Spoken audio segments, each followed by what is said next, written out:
రామ్మోహన్ గారు మరి ఏదైతే లోకల్ బాడీ ఎలక్షన్స్ ఉన్నాయో ఈ ఎప్పుడు ఉండే అవకాశం ఉంది, లేట్ అయ్యే అవకాశం కనబడుతుంది. బట్టి విక్రమార్క గారు నిన్న మాట్లాడారు. మరి ఏదైతే కుల గణన సంబంధించిందో దాన్ని మళ్ళొకసారి చేసే అవకాశం ఉంది, మిగిలిన దాన్ని. మరి దీన్ని ఏ కోణంలో చూడాలి? ఖచ్చితంగా కాంగ్రెస్ ప్రభుత్వం ఏదైనా ఒక సాకు చూపించి పరిపాలన అటకెక్కించి డైవర్షన్ పాలిటిక్స్ చేసే ప్రయత్నం చేస్తా ఉన్నారు. వారికి సంవత్సర కాలంలో పూర్తిగా అర్థమైంది కాంగ్రెస్ పార్టీ గ్రాఫ్ అంతా తగ్గిపోయిందని చెప్పేసి ఏదో సాకుతోటి స్థానిక సంస్థలు ఎన్నికలు ఆపాలి.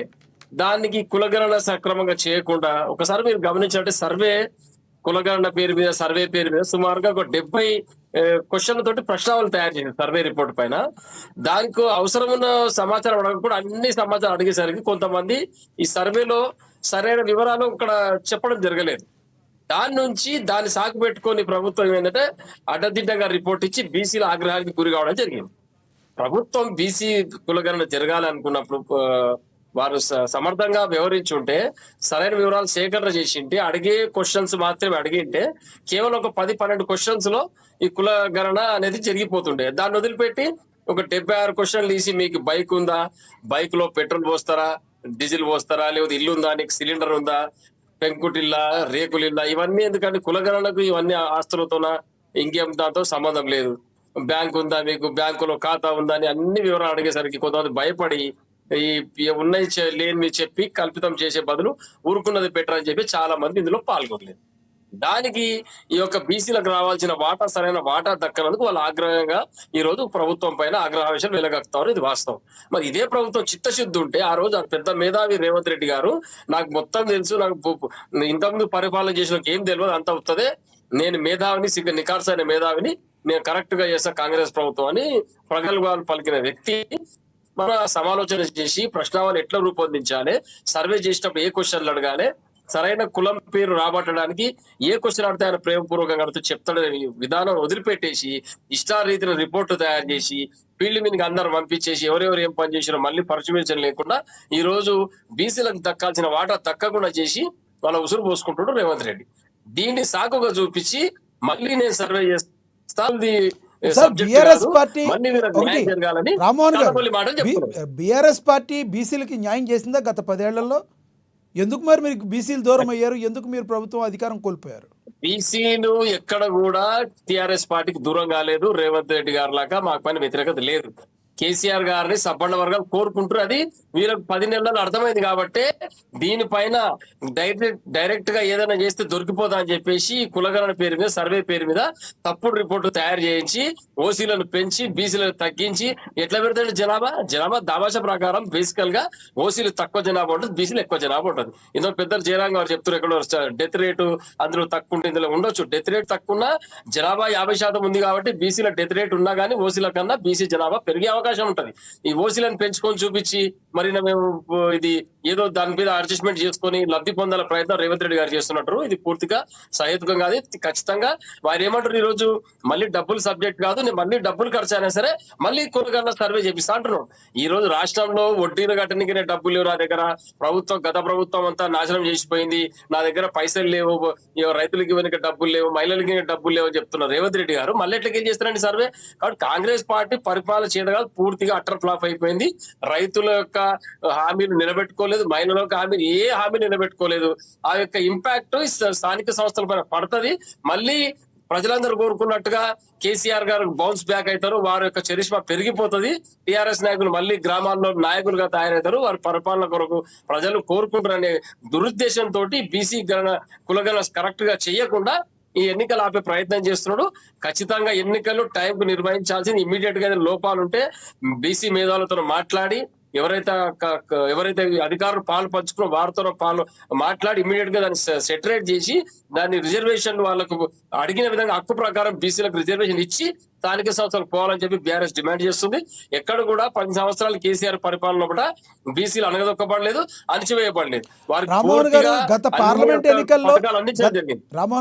పార్లమెంట్ ఎన్నికల్లో బీజేపీ బీఆర్ఎస్ పార్టీ 2 లోపాయికారి ఒప్పందం చేసుకుని కాంగ్రెస్ను దెబ్బతీసే కుట్రలో భాగంగానే ముందుకెళ్ళాయి కాబట్టే ఆ రోజున 8 వరకు కాంగ్రెస్ పార్టీ ఆగగలిగిందని, రానున్న స్థానిక సంస్థల ఎన్నికల్లో కూడా మరి బీజేపీ బీఆర్ఎస్ ఒక అండర్స్టాండింగ్ కలిపి ముందుకెళ్తాయని అంటున్న ఆరోపణలో వాస్తవం ఉందంటారా, లేదంటే అది ఆరోపణగానే చూస్తారా? అసలు రాజకీయ బీజేపీ బీఆర్ఎస్ పార్టీకి మరి ఆ, ఏ సంబంధం లేకపోతే ఏ రకంగా మాట్లాడుతూ అంటే ఢిల్లీకి వెళ్ళి వస్తున్న కేటీఆర్ పరిస్థితి ఏంటని వాళ్ళు అడుగుతున్నారు, ఏమంటారు?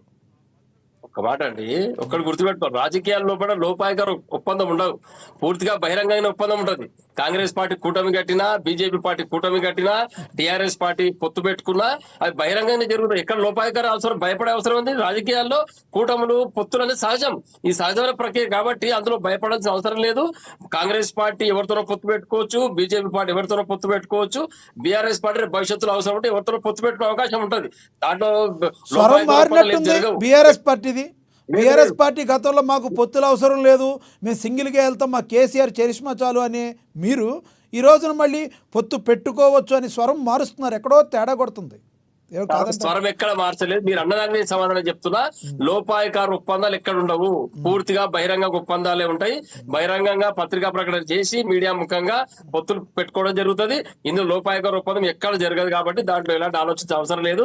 ఇప్పుడు రేవంత్ రెడ్డి గారు తన కుర్చీ కాపాడుకోవడం ఢిల్లీ పెద్దకి సాగిల పడుతున్నాడు. మోడీ గారి పేరు మీద నేను కూడా సంఘ కార్యకర్తనే, నేను ఆర్ఎస్ఎస్ ఏబీ అని చెప్పుకొని ఆయన ఒక సీట్ కాపాడుతున్న పరిస్థితులు ఆయన ఉన్నాడు. ఇవాళ 26 మంది ఎమ్మెల్యేలు వారి పైన తిరుగుబాటు జెండా ఎగరేసిర్రు. నా కుర్చీ ఎడబోతో బాబు అని చెప్పేసి ఉప ముఖ్యమంత్రి బీసీలకు ఇస్తా, ఇంకొక ఉప ముఖ్యమంత్రి చేస్తా అని సన్నాయి నొక్కుతా ఉన్నాడు. కాబట్టి ఇటువంటి పని వదిలిపెట్టేసి సరైన న్యాయం చేయాలని కోరిక ఉంటే బీసీలకు సరైన న్యాయం చేయాలి, వాళ్ళకి రావాల్సినటువంటి జనాభా దామాషా ప్రకారం రిజర్వేషన్ కల్పించాలి, ఇమ్మీడియట్ గా స్థానిక సంస్థ ఎన్నికలు నిర్వహించాలి. దానిపైన వారు కసరత్తు చేసి ఎంబడే ఏం జరిగితే బెనిఫిట్ అవుతుంది, ఈ డైవర్షన్ పాలిటిక్స్ బంద్ చేసి ఖచ్చితంగా లోకల్ బాడీ ఎన్నికలు ఇమ్మీడియట్ గా జరపాలి, షెడ్యూల్ లోపల ఎన్నికలు జరపాలని చెప్పేసి బీఆర్ఎస్ పార్టీ డిమాండ్ చేస్తాం. రైట్, మళ్ళీ వస్తాం మీ దగ్గరికి. మనం ఒకసారి శివలాల్ గారితో మాట్లాడదాం. శివలాల్ గారు మాట్లాడింది విన్నారు, జయరామ్ గారు మాట్లాడింది విన్నారు, మన రామ్మోహన్ గారు మాట్లాడింది విన్నారు. ప్లీజ్ రియాక్ట్ అవ్వాలి. అయితే రామ్మోహన్ గారికి ఒకటి లోపాయ ఒప్పందకారం ఉంది అంటే ఒప్పుకోవడం లేదు. గతంలో బండి సంజయ్ని మార్చేప్పటి నుంచి కూడా ఇప్పటివరకు లోపాయ ఒప్పందకారం బీజేపీ బీఆర్ఎస్ మధ్యన ఉంది.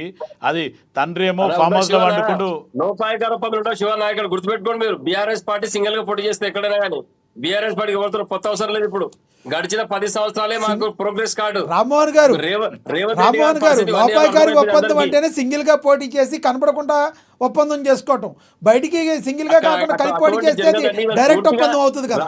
చెప్తున్నా కదా, రాజకీయ ఆరోపణలు ఇవి. రాజకీయ ఆరోపణ చేయొచ్చు, అలా తప్పేం లేదు, ఇష్టం వచ్చి మాట్లాడవచ్చు. పెద్ద విషయం. నా మాట వినండి. మీరు ఆల్రెడీ ఎంపీ ఎలక్షన్స్లో ఎవరికి సపోర్ట్ చేసిండ్రు, వాళ్ళు 8 సీట్లు ఎలా గెలిచిండ్రు అనేది ప్రజలకు కూడా అర్థమవుతుంది, మీడియాలకు కూడా అర్థమైంది. రెండోది ఇంకోటి, ఇప్పుడు రేపు జరగబోయే ఎమ్మెల్సీ టీచర్స్ అండ్ గ్రాడ్యుయేట్ ఎలక్షన్స్లో కూడా మీరు ఇండైరెక్ట్గా బీజేపీకి సపోర్ట్ చేస్తున్నారని పదే కాంగ్రెస్ పార్టీ అధినాయకులు అందరూ కూడా చెప్తుండ్రు. మీరు మీ పార్టీకైనా ఒక్కరు కూడా మాట్లాడతలేరు ఆ విషయంలో. ఇప్పుడు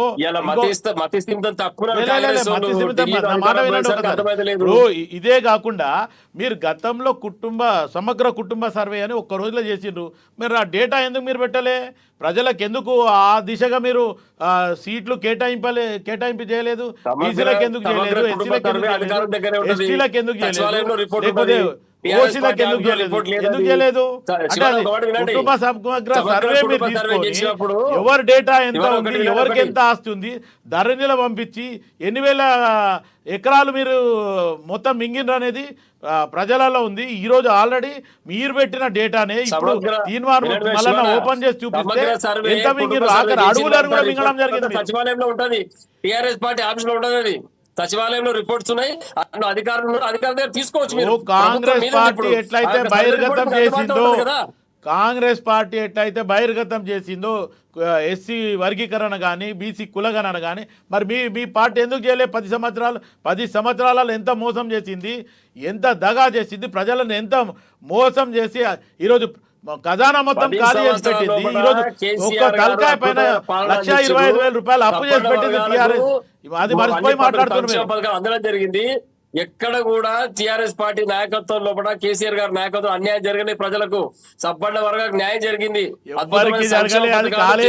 టీఆర్ఎస్ బీఆర్ఎస్ పింకు చొక్కేసుకున్న వాళ్ళకి గడిచిందేమో కానీ ప్రజలల్లా ఈ రోజు కూడా 10 సంవత్సరాల మేము ఆశతో ఉన్నాము. ఈరోజు కాంగ్రెస్ పార్టీ అధికారంలోకి వచ్చి 14 మాసాలైంది, మేము ఇంకా ఓపికతో లేము, మాకు ఇస్తానది ఇవ్వండి అనేది జనాలల్లో కూడా ఒక రకంగా అయిపోయింది. అయితే మొత్తానికి టీఆర్ఎస్ బీఆర్ఎస్ చేసిన తప్పిదం వల్లనే ఇదంతా జరిగింది. ఒకటే, ఇప్పుడు మీరు